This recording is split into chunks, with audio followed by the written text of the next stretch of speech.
Takes a while for it to go all the way over. There we go.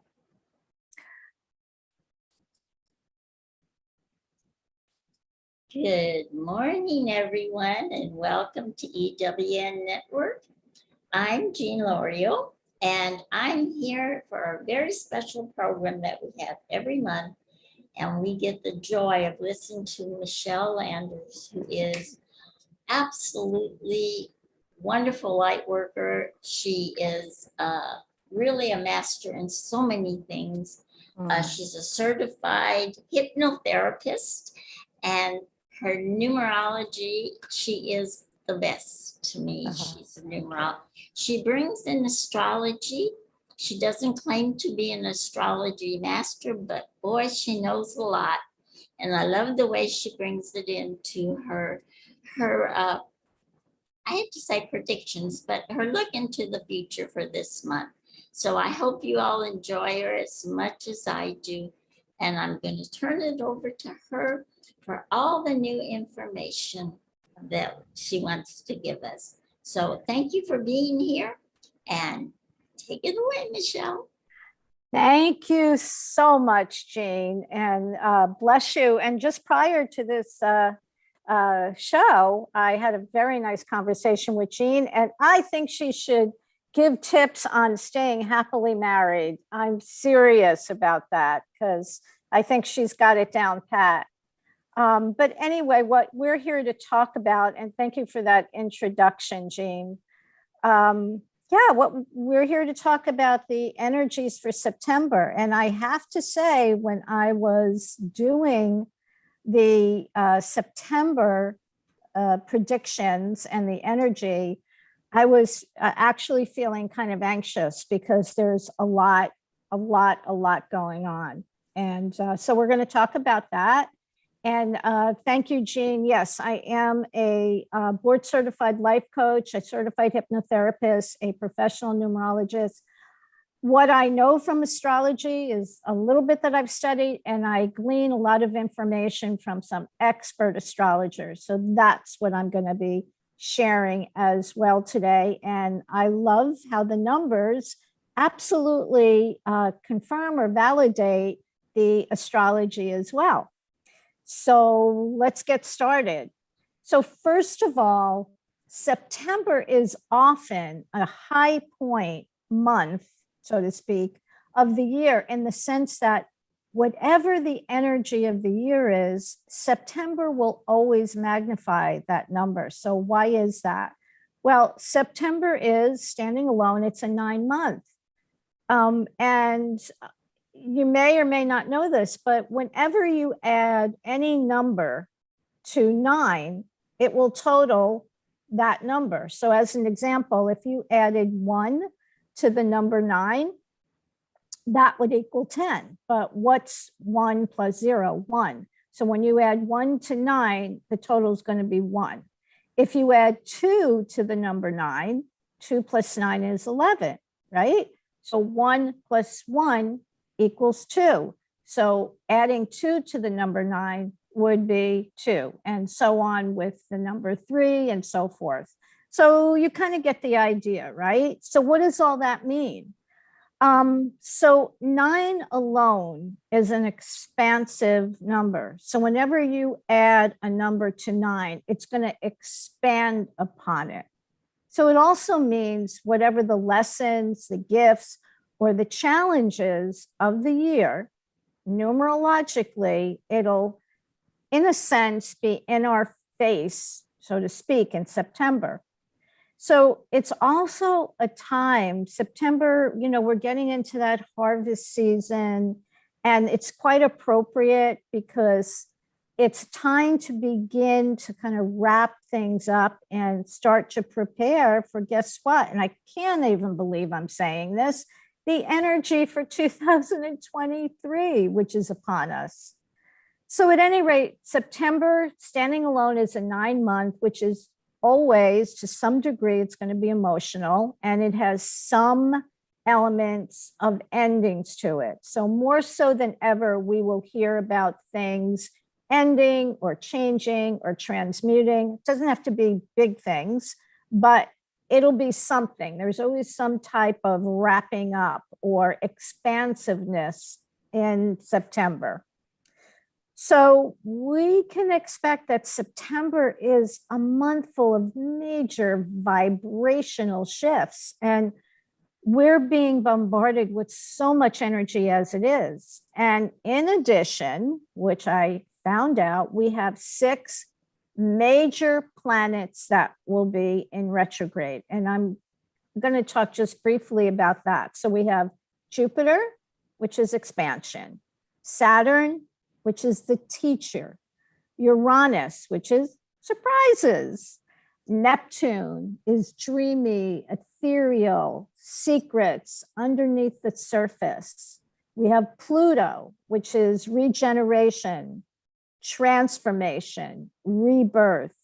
It's also about looking at things differently. And then on the 9th of September, and by the way, those planets are already in retrograde, we have Mercury, which is all about communication, and that's joining the party of retrograde planets. Now, I do want to point out that a lot of astrologers, well, all astrologers seem to have different opinions as to how deeply we're affected by retrogrades.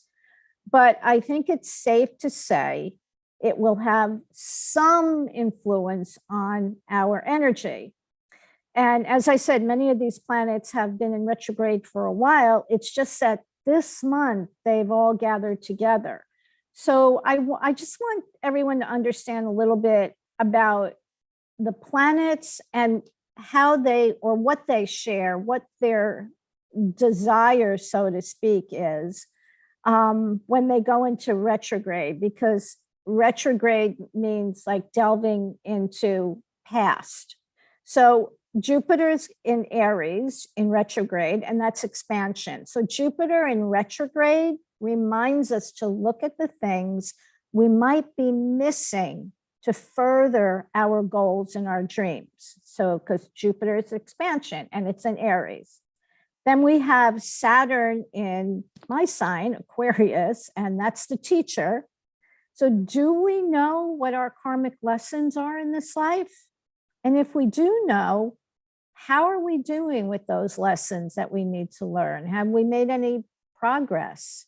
And then we have Uranus in Taurus, and Uranus is surprises, and Taurus is very, earth-based, earthbound, and among other things. And Uranus in Taurus invites us to think out of the box and tap into another way of seeing things and using our creativity to tackle old problems, situations, or goals. And in addition, Taurus rules money and resources. And we've seen and felt how that's been affected. So this month especially, there's going to be a lot more about our money and our resources. So Neptune in Pisces, dreamy, ethereal, secrets, that whatever you call it. I forgot what you call it. So Neptune, a transit. I'm sorry, that word just escaped me. So that transit of Neptune and Pisces invites us to take off those rose-colored glasses and see ourselves and see others clearly, not in a judgmental way. But sometimes we tend to not want to, peek behind the curtain or look under the rug. We sweep things under the rug. And Neptune in Pisces invites us to look at things more clearly. Pluto in Capricorn, that's regeneration, transformation, rebirth. What is our relationship with our personal power? Do we embrace it? Do we use it to manipulate or bully others? And let me just do Mercury and Libra. So Mercury and Libra, we pretty much know all about Mercury, right? In retrograde, it's all about communication. So during this period of time, if at all possible, it's just not the time to begin anything new. And, you know, we have to watch out for glitches or be aware of glitches in technology, glitches in communication. It's a really good time to kind of reevaluate your plans, watch your words. And since it's in Libra, it's also about finding balance. So to be sure, the technology sector, all things electronic, will be to a lesser or greater degree affected this month. So if we look at the numerology for September and all the numbers, because it's not just one number that'll influence us.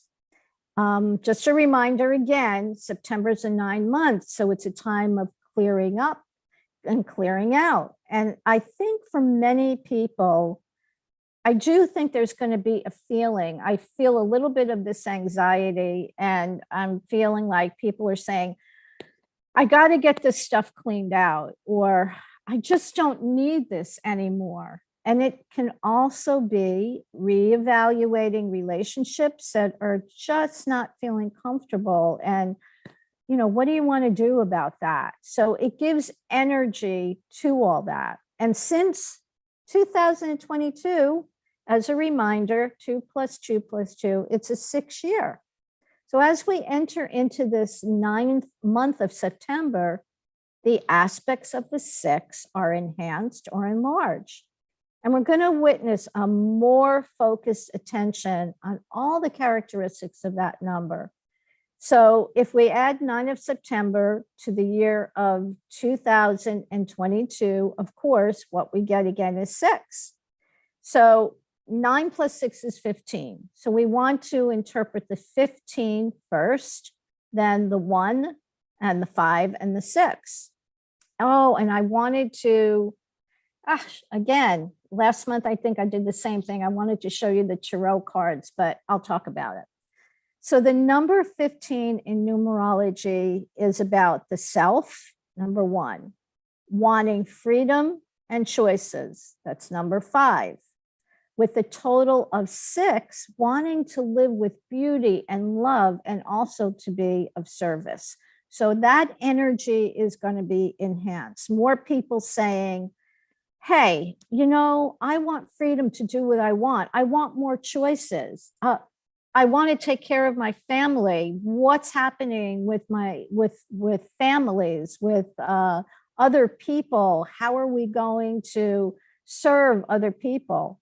So all of those numbers are going to be very, their energy is going to be very acute.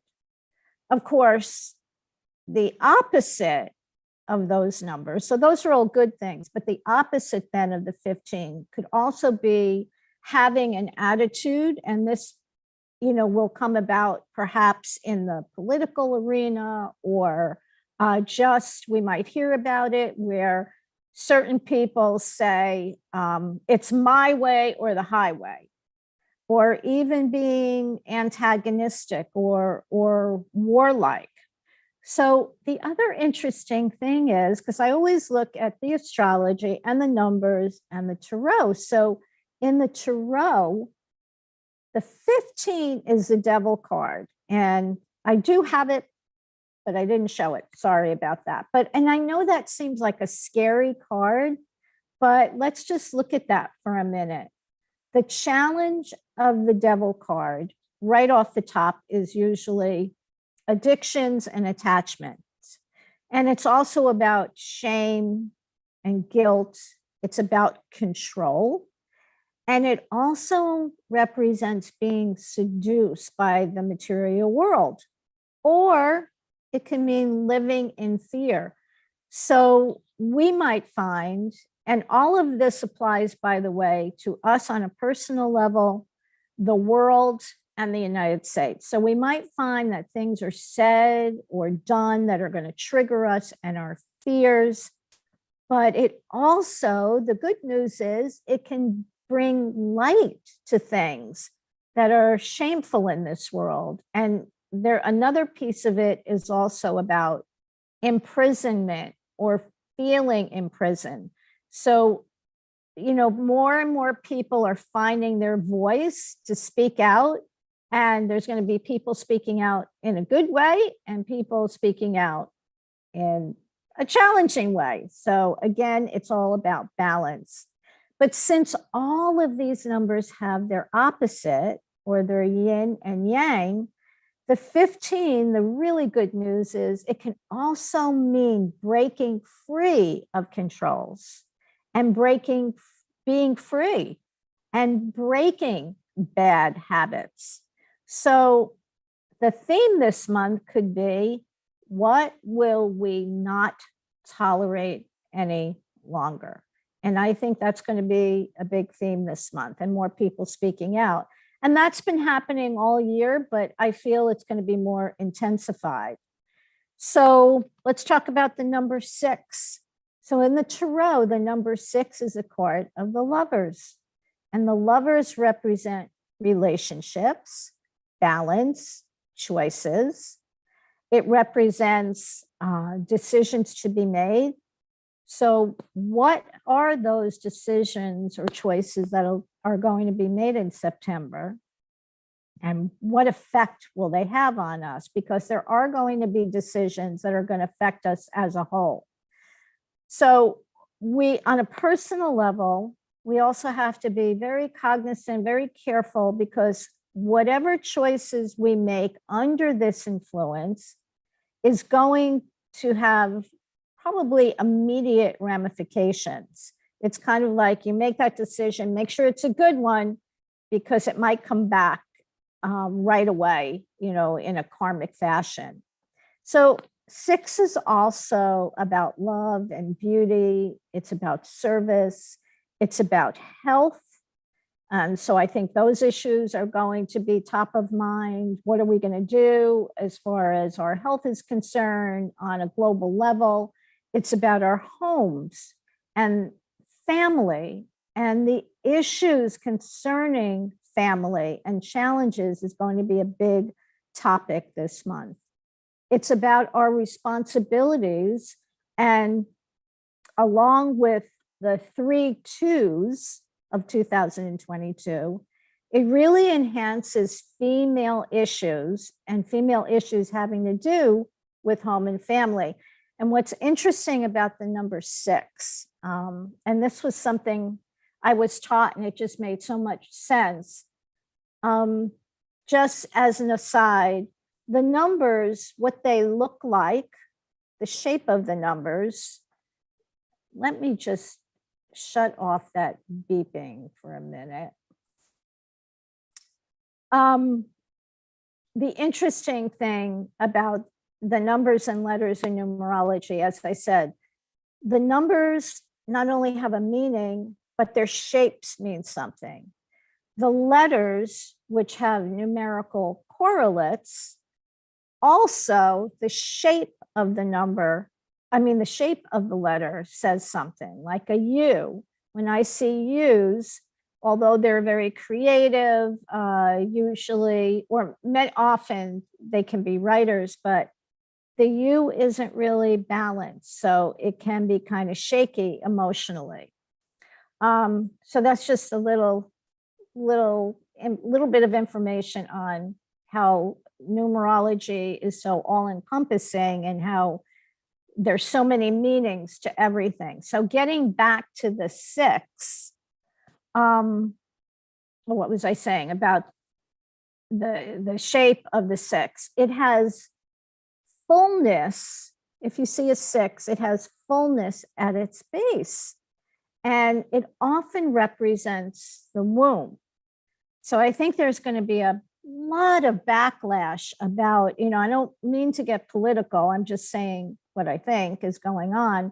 The Roe versus Wade overturn, I just think we're going to be hearing a lot more about that and the backlash of that. Now, the 6 and all those 2s are also about partnerships. So this could mean forging new partnerships or agreements. It also can be ending partnerships and having disagreements. So this month, we also might feel this pressure surrounding what is the right thing to do. So again, here we have the number 6, which is about service, about health, about families. And just know that the 6 can be a perfectionist as well. And 6s like to give advice, which is great. There's a lot of counselors, therapists, coaches, healthcare providers with heavy 6s. And that's great. It's, 6s can give very good advice, but 6s also have to be careful of not tipping the scales and becoming meddlesome. So where do we need help? Where are we giving help? And we just have to be careful about interfering where we should not. Now, again, all of this that I'm talking about, it goes for the world, it goes for the USA, and even in our private everyday life. So health is a big issue, service is a big issue, the family is a big issue, interfering is a big issue. So we also are in the sign of Virgo. And if you know anything about Virgo, they're great about details, a little bit of a perfectionist, but Virgos are very precise about things. They're methodical, they're quick thinkers, but at times they can also be critical. So all of that energy, you see how that's forming. It's being outspoken. It's a lot of things. I want to be heard. I want to be heard. I have something to say. So all of this is coming to a bit of a head in September, but the next couple of months are going to be critical as well. It's like a culmination. The energy is starting to build, and there's going to be more intensity in the next coming months. But let's just stay with this right now. So after the 9th, things began to get a little bit confusing. First of all, of course, with Mercury in retrograde. We also, legal issues might be in the foreground of what we're hearing in the news. That kind of energy sometimes can also manifest as earthquakes or volcanoes, extreme earth events. Even in the political sector, it can mean political earthquakes, so to speak, financial earthquakes. It can be shocks and surprises, sudden radical news, but it's also truth, and it's also awakening. So for the US, we're in an 8-year, which is all about power and finances, mainly how we use our power, how not being a bully, but taking a stand. The 8 years is about taking a stand. So for September, the United States is in an 8-year, and the transit is a numerological transit of 7, which is about alliances, it's about partnerships, it's about the material world and power. So as a country, more so than ever this month, we may be flexing our muscles, so to speak. There's going to be a big focus on money, what we can do to put more money in our pockets. I think that's going to be a theme. Helping and healing, I think that's going to also be a big theme. And how we spend it, how to get our finances in order.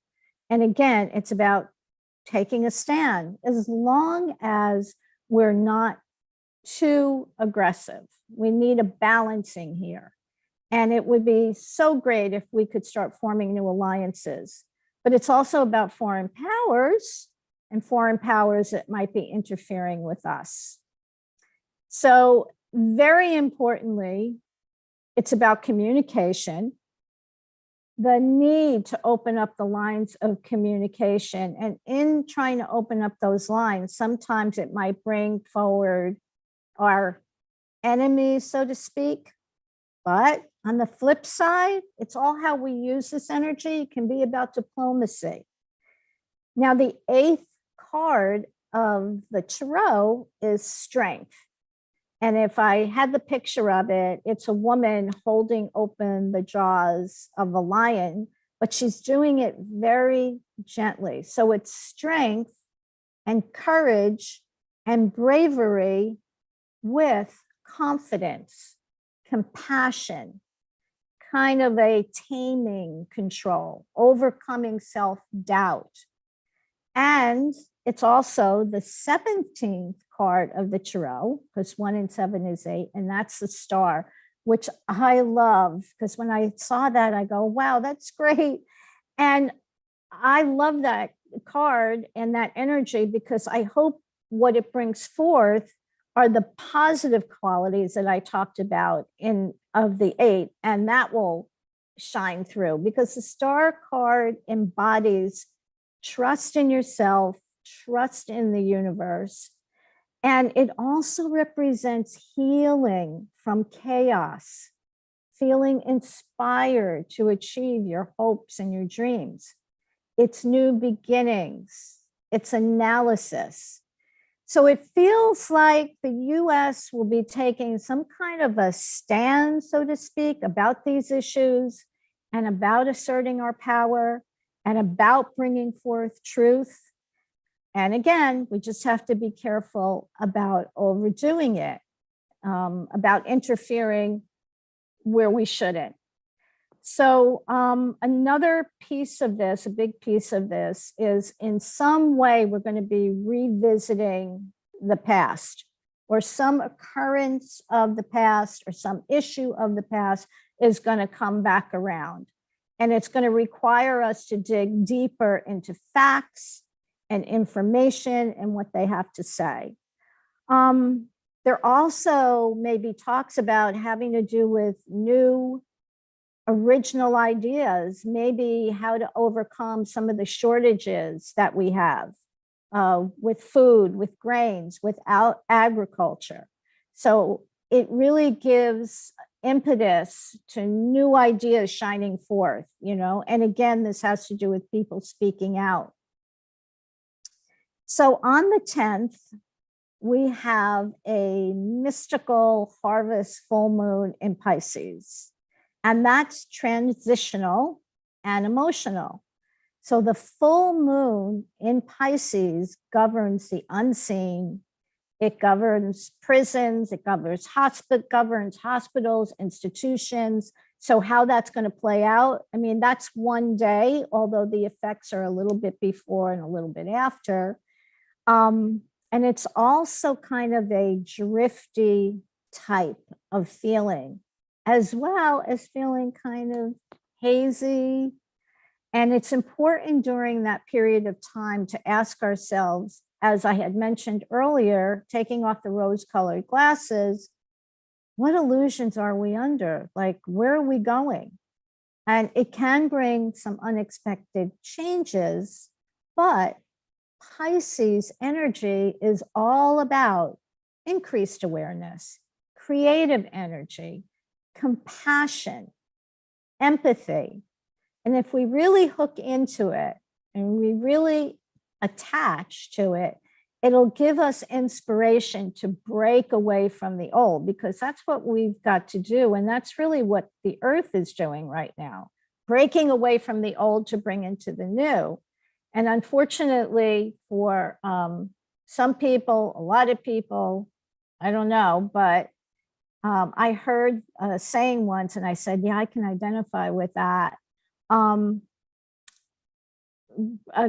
into a new, going in and getting your freedom has claw marks attached to it, meaning that sometimes we go kicking and screaming to our freedom, not realizing and not trusting what lies ahead. So that's really important, to be open to hearing things differently. Really, that's a big, big theme. Looking at things differently, hearing things differently with an open mind.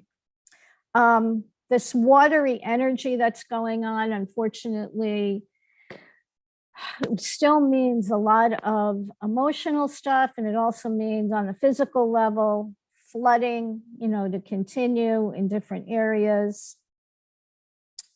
So finally, on September 22nd, we have the autumn equinox. And the word equinox just comes from the Latin words for equal night.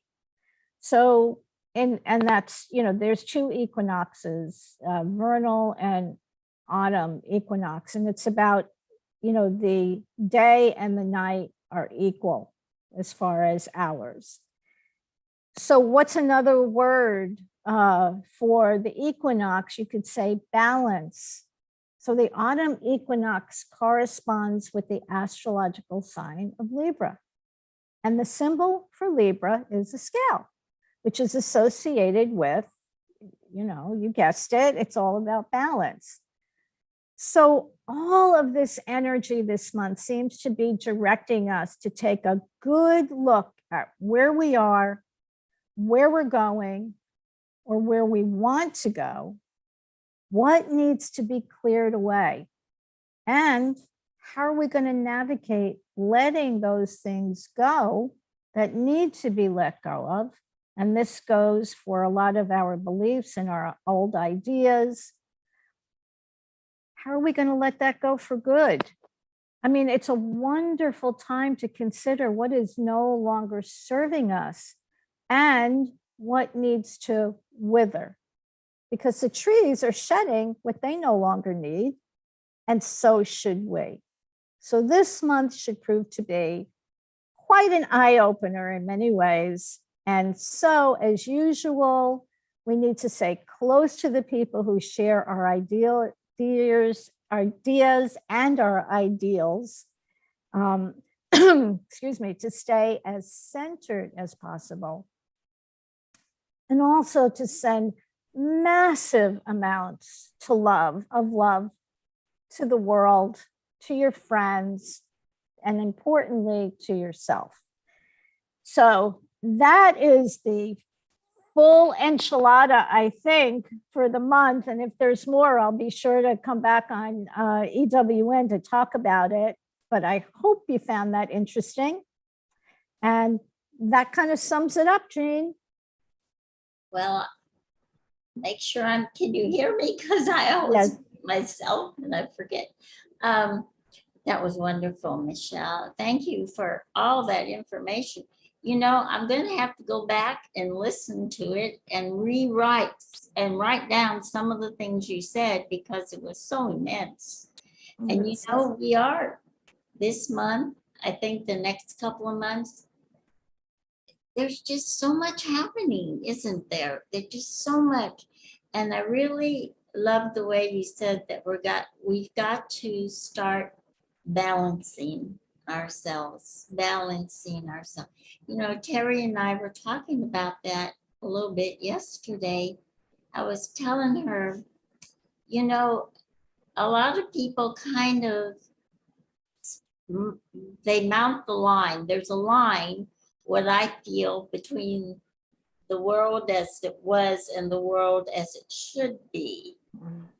And it's time for people to start putting both feet on one side of the line to gain that balance. Time to lift that foot up and bring it on the other side of the line. And all your information is just helpful in doing that. So I really thank you for that. I hope everybody enjoyed it. I want to tell you something, if you don't mind. If anybody's ever tried to balance an egg during the equinox, I have done it. You can actually balance an egg on it, on one side, either the point side or the upside, and you put it on a table someplace flat, and during the equinox, you can get it to stand straight up like that. I don't know if anybody's ever tried that. I have heard that, and I've never tried it. So I'm going to try it. Thank you for that reminder. I have tried it, and it does work. It works. So anyway, I know everyone is just so anxious to know how they can contact you.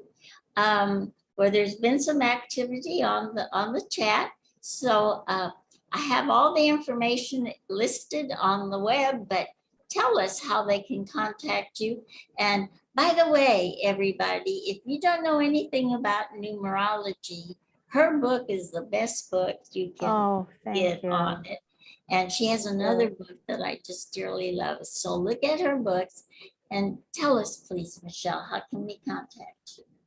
Okay, thank you. Well, you know, anybody can, they can text me. Because more and more people are texting, and you can text me at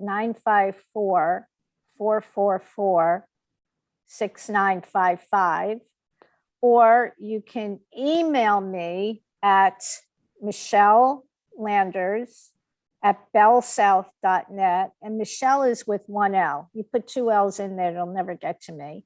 Or again, you can check out my website at michellanders.com, Michele with one L. And on the website, there's a place where you can set up a free 15-minute, and it usually goes longer, a free chat to talk about, you know, whatever you want. Maybe you're struggling in life. Maybe you want to know more about numerology. Maybe you want to know more about hypnotherapy. Maybe you want to know about, maybe you're stuck in life, or whatever it is you'd like to chat about. I'm more than happy to do that. And as a reminder, we're getting close to the end of the year. So I would say, you know, it's such a good idea to get your chart done for the coming year, so you kind of know what energies, you know, people say, well, why should I get a numerology chart done? Well, if you're interested in finding out what energies are surrounding you for that year, get a numerology chart done, because it will guide you and help you in decision making. And what does that mean? Well, if it's a year that like all systems are go, and you can put everything out there if you're trying to create something new, and your chart shows, hey, this is really a power year, then you can do that. If it's not a power year, you can still make plans, and it will help you to outline and show you where you need to shore things up, so to speak, or where you need to, what areas of your life you need to look at. So it's really pretty informative. And that's probably the most I've ever said about the numerology charts. But I know a lot of people don't know, well, what sense is it to have them? But they're really, really informative. I know that for me, I, of course, you know, follow my chart every year. So anyway, that's pretty much it. And again, if anybody just wants to chat, I'm available. And Jean, I love you so much. Oh, I love you, and thank you so much. I really, you know, I hope everyone appreciates how wonderful these programs are on EWN. Like this one, this is an example of how beautiful all the programs are. So I want to thank everybody for being here. I want to apologize because there was a little confusion in the time, but I think it went just beautifully. And so I encourage you to follow Michele and to follow other programs on EWN. And I want to say namaste, Namaste. and love to everyone out there. Have a wonderful, wonderful day. Bye-bye. Bye.